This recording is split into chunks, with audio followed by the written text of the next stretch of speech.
Hello student, good morning. आज हम लोग क्लास 7th की हिंदी का सेकंड चैप्टर जो हम पढ़ रहे थे, जिसका नाम था दो प्रतिभाएं, उसको ही आगे पढ़ेंगे। इसमें हमने पढ़ा था दो प्रतिभाएं कि मतलब प्रतिभा क्या होती है। प्रतिभा होती है किसी चीज़ मतलब पढ़ाई लिखाई से जब उसमें कोई एक्स्ट्रा गुण होता है। एक्स्ट्रा का मतलब है जैसे स्विंगिंग का गुण, डांसिंग का गुण, या मतलब कोई चित्रकारी करना या कोई समाज सेवा करना, उसको हम क्या कहते हैं, प्रतिभाएं।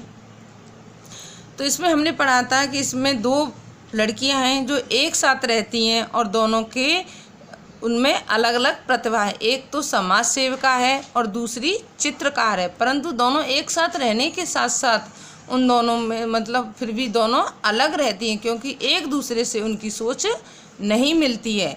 तो इसमें हमने यहाँ तक पढ़ लिया था। जरा सोचकर तो बता। यानी एक दिन क्या होता है कि जो चित्रकार है उसने एक चित्र बनाया है और वो चित्र दिखाने के लिए अपनी दूसरी सहेली के पास लाती है, परंतु दूसरी सहेली उससे कहती है कि तूने किसका चित्र बनाया, मुझे तो समझ में नहीं आ रहा है।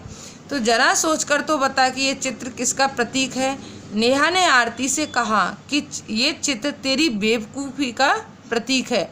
यानी जब वो चित्र को अपनी सहेली को दिखाती है तो उसका नाम क्या है, नेहा। नेहा कहती है आरती से, आरती क्या है, चित्रकार है, और नेहा कौन है, समाज सेविका है। तो नेहा कहती है कि ये तेरी बेवकूफ़ी का प्रतीक है, क्योंकि उसको समझ में नहीं आ रहा कि ये चित्र किसका है। अरे जनाब, ये चित्र आज की दुनिया के कन्फ्यूजन का प्रतीक है, समझी। अब वो आरती क्या कहती है कि ये जो चित्र है वो कैसा है कि आज की जो दुनिया कन्फ्यूजन में चल रही है वो ही इसका क्या है, ये चित्र है। मुझे तो तेरे दिमाग का कन्फ्यूजन प्रतीत हो रहा है, बिना मतलब ज़िंदगी ख़राब कर रही है। और नेहा मुंह धोने के लिए बाहर चली गई। यानी वो नेहा आरती से क्या कह रही है कि ये मुझे तो तेरे दिमाग का कन्फ्यूजन लग रहा है कि तूने क्या बनाया है, पता नहीं कौन से काम में अपनी ज़िंदगी को बर्बाद कर रही है। धोने के लिए बाहर चली गई। लौटी तो देखा 3-4 बच्चे उसके कमरे के दरवाजे पर खड़े प्रतीक्षा कर रहे हैं। आते ही एक लड़की बोली, दीदी सब बच्चे आकर बैठ गए, चलिए। आ गए सब बच्चे, अच्छा चलो मैं अभी आई, आरती बोली। यानी आरती मतलब वो तो वहाँ गई है, तभी क्या करते हैं 3-4 बच्चे दरवाजे पर आ जाते हैं और आरती को बुलाते हैं। नेहा, एक दिन तेरी पाठशाला का चित्र बनाना होगा। हम लोगों को दिखाया करेंगे कि हमारी एक ऐसी मित्र थी जो अपने मोहल्ले के बच्चों को पढ़ाकर अपने को बहुत बड़ी समाज सेविका समझती थी। यानी इन बच्चों को कौन पढ़ाता है, नेहा पढ़ाती है। और आरती क्या कह रही है कि मैं एक दिन क्या करूँगी, तेरे ये बच्चों को पढ़ाने की एक पाठशाला जो तूने बना रखी है उसका एक चित्र बनाऊंगी और दुनिया को समझाऊंगी कि तू एक बहुत बड़ा कार्य कर रही है।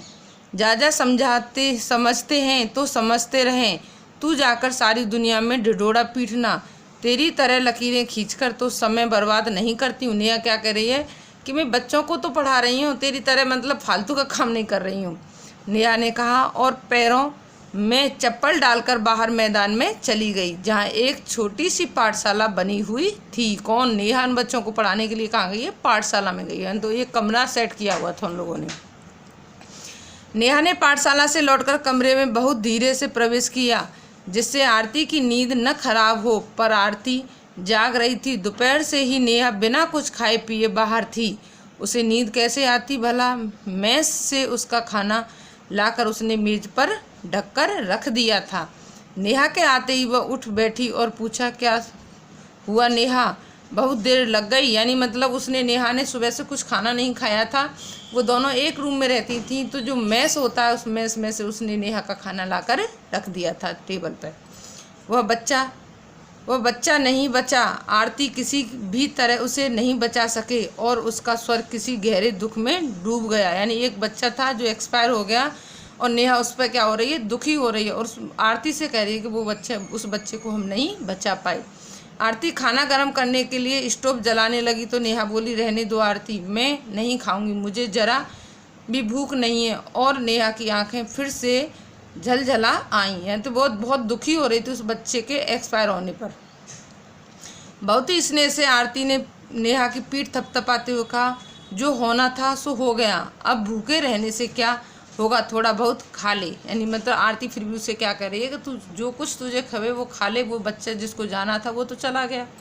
नहीं आरती नहीं रहने दे, बस तू लैंप बुझा दे। लैंप का मतलब है जैसे अब हम लोग लाइट्स में पढ़ते हैं, पहले ऐसे लैंप होती थी जिसमें मिट्टी का तेल और बत्ती डालकर जलाते थे।